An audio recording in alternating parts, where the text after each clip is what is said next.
Welcome to our show. Tonight we have as our guest Orville Sharkbiter, the author of Make Them Squirm, the Sharkbiter Way. Welcome. Thank you. Glad to be here. May I call you Orville? No. How many books have you written now? 3. How I Got Really Rich came out 3 years ago. It's All About Me came out last year. Could you tell us about your new book? Why else should I be here? What made you decide to write it? I wanted to share my personal story so that others could follow in my footsteps. That is very thoughtful of you. In your book, you say you started to make money very early in life. That was something I was very proud of. It was in elementary school, as a matter of fact. That was young. The school had a lot of trouble with bullies, so I offered to protect the other kids from getting beat up. A very noble gesture. I know, and it was appreciated. All the kids showed how they felt by giving me their lunch money. It was a lesson I never forgot. I'm sure you didn't. In the book you talk about the difficult time you went through while in high school. It all began with the death of my father. He was injured in a hunting accident when my gun went off unexpectedly. Tragic. Yes, it was. The deer I aimed at got away. I can only imagine what it would have been like to see your father die out in the woods like that. I wouldn't know. When I left him, he was still alive.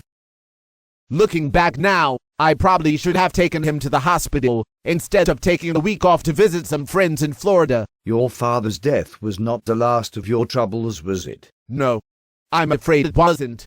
Just a month later, my mother accidentally stabbed herself 27 times. It was terrible to watch. You were there. Naturally.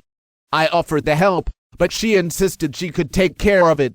She dragged herself out into the garden, dug a shallow grave, and climbed into it. You didn't help her at all? I did help. A little.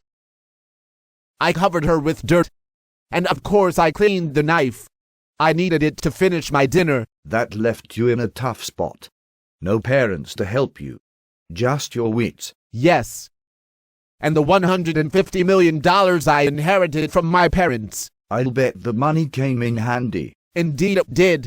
I bought my first company with it. That was Ponzi, Bunko and Cheetah. I always liked that name. You really started to make your reputation there, didn't you? It was my first big success. You devote quite some space to it in your book. I wanted to debunk the myth that managers need to know their business. I never did find out what the company did, but that didn't stop me from making money. And it was a very impressive success at that. In my first year, I delivered a $1 billion increase in profits. And that was despite the 97% drop in sales. How did you do that? I had to make some very tough decisions. I laid off nearly 90% of the staff to save money. Then to raise cash, I sold off most of the company's physical assets. It was a difficult few days, so I really did earn my $800 million bonus. You say you were disappointed when you had to leave. It wouldn't be. All I got was a $200 million golden parachute. In the book you are very critical of your successor. I get very angry when I think about Stanislaw. After all the work I did to build up the company, he ran it into the ground. I'm glad I sold all my stock before I left. Some of your critics don't agree it was his fault. You need to look at the facts. Just 3 months after I left, the company went into bankruptcy. How could that happen after such a successful year? Stanislaw made some very foolish decisions. What did he do? Well, for example, he went and rehired most of the staff I'd laid off. And what was his excuse? To complete delivery of orders. Can you believe that? After all, the company already had the money.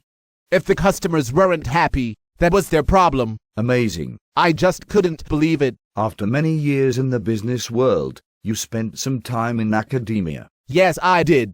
I took a position as a senior fellow of the Precise Detail Institute of Micromanagement.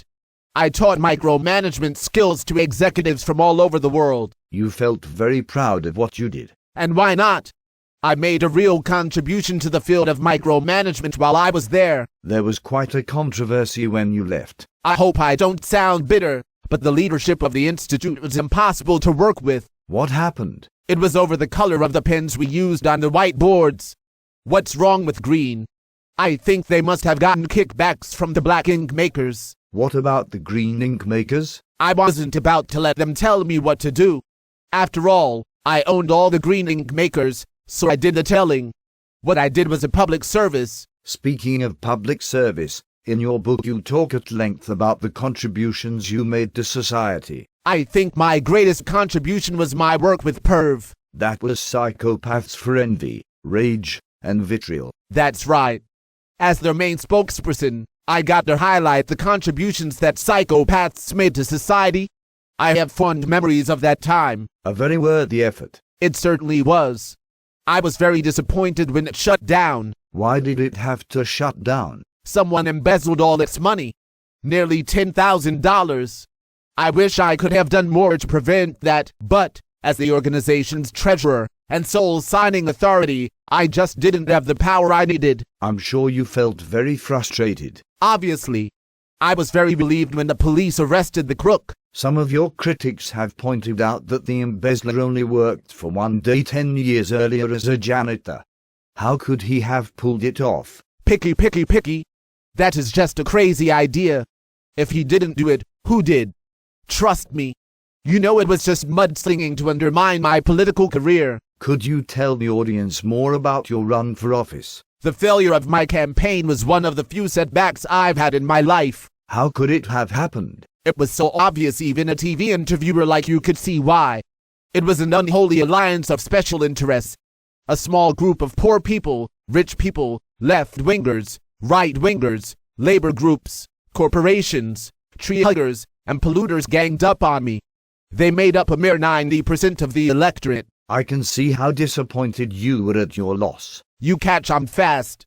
More importantly, I missed the opportunity to implement my reforms. You came up with some very original ideas for your campaign. One of my favorite proposals was to save money on elections by selling elected offices to the highest bidders in an auction. Why didn't people like that? Quite frankly, I don't know. It was a win-win solution. People would not need to vote and politicians would not need to worry about re-election. You also suggested that politicians should not be paid. Yes, I did. If they can't get by on what they make from selling their votes, they shouldn't be in politics. Your loss was a loss to the whole country. Yes, it was.